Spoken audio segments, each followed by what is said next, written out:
That breaking news from federal court. Good afternoon. I'm Sherman Chow. Grandparents accused of kidnapping their own grandson and taking him to Brazil. They are getting out now on a very expensive bond. Janelle Ford is live downtown with the latest. Janelle. Sherman, Carlos and Jimmy Guimaraes should be walking out of the federal courts building here in just moments. Now, they've been locked up for about 5 weeks now, and yesterday a judge reduced their bond to $1 million, and it comes after a long and lengthy battle to keep that couple locked up because of claims that they were flight risk. Now, if you remember, this whole thing started because their daughter took their son from Houston to Brazil and promised his dad they were coming back, but never did. The Guimaraeses are being charged with international parental kidnapping and conspiracy for allegedly playing a role in the plot.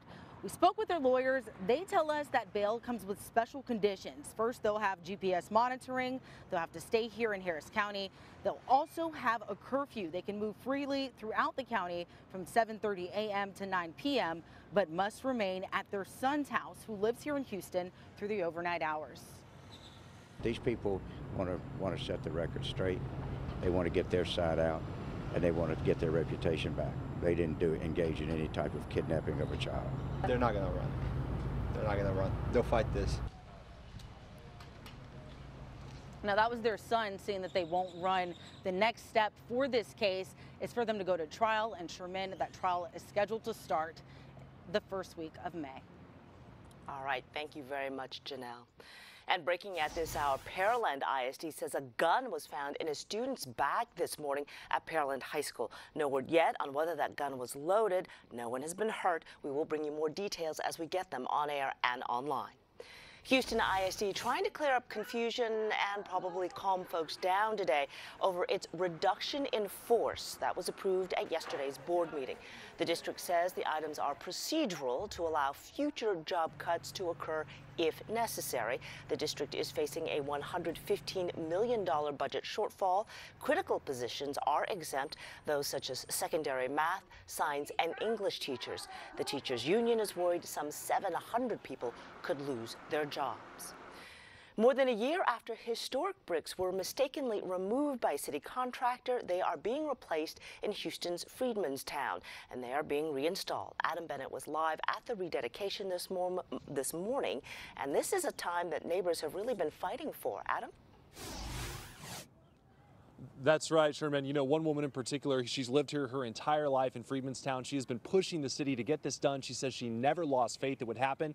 And a little more than 15 months later, you can see the finished result. The bricks are all back in place. Neighbors and community leaders held a rededication ceremony just within the last hour. These are bricks that historians say were laid by the descendants of freed slaves back in 1907. But in November of 2016, city contractors that were doing drainage work near Andrews and Genesee went too far and mistakenly dug up and damaged hundreds of bricks. Since then, the city has cataloged, stored, and cleaned them under the care of an archaeologist. And last week, on the final day of Black History Month, the city began reinstalling them. They've just been neglected, you know, for decade after decade, and the bricks are more than 100 years old. And just like anything, you have to maintain it. Your home, your car, your body. Now, neighbors say it is especially critical to preserve this piece of Houston history because of the rapid development happening all around this neighborhood. Now, one historian told me while Houston does have historical areas, very few of them are preserved like this. Meanwhile, Gladys Housel, who you just heard from, says she and other neighbors plan to go street by street to try to preserve as many of these bricks as possible. Sherman, we'll send it back to you. All right. Thank you, Adam. Now, this is something you don't want to hear if you're planning a trip to the beach over spring break, but you're going to need to hear it. There is something gross lurking in the water. The website TexasBeachWatch.com has been tracking bacteria levels, and it found high levels of fecal bacteria in parts of Corpus Christi Bay and North Padre Island. Medium levels were found in Matagorda Bay, Freeport, and parts of Galveston. The agency tracking this, operated by the EPA and the Texas General Land Office. We've got a crew on this one, and we'll bring you much more in our later newscasts. All right, from the water to the weather, let's take a look outside. Beautiful day, kind of breezy as you can tell by our sky cam, bumping up and down there, and we got some rain headed this way. So let's get to Cheetah Craft for a first look at a forecast. Cheetah. Yeah, you're right about that. We have a little bit of everything as we head into the upcoming weekend. Temperatures right now in the upper 60s to low 70s, and temperatures are only going to climb a few more degrees. So this afternoon really will be nice. We are talking about slightly breezy winds. Winds have shifted out of the southeast, and that's also going to play a role with the added humidity this afternoon. You're going to notice a little bit of a change from yesterday, but still really pleasant. Here's Pleasure Pier, live look from Hotel Galvez. I love this shot. Gorgeous shot here on a Friday afternoon. Can't beat it. The only thing we are talking tree pollen. Tree pollen is at extreme levels. Your grass pollen, your mold spores, both at low levels. So pollen count is going to remain pretty high, especially for this time of the year.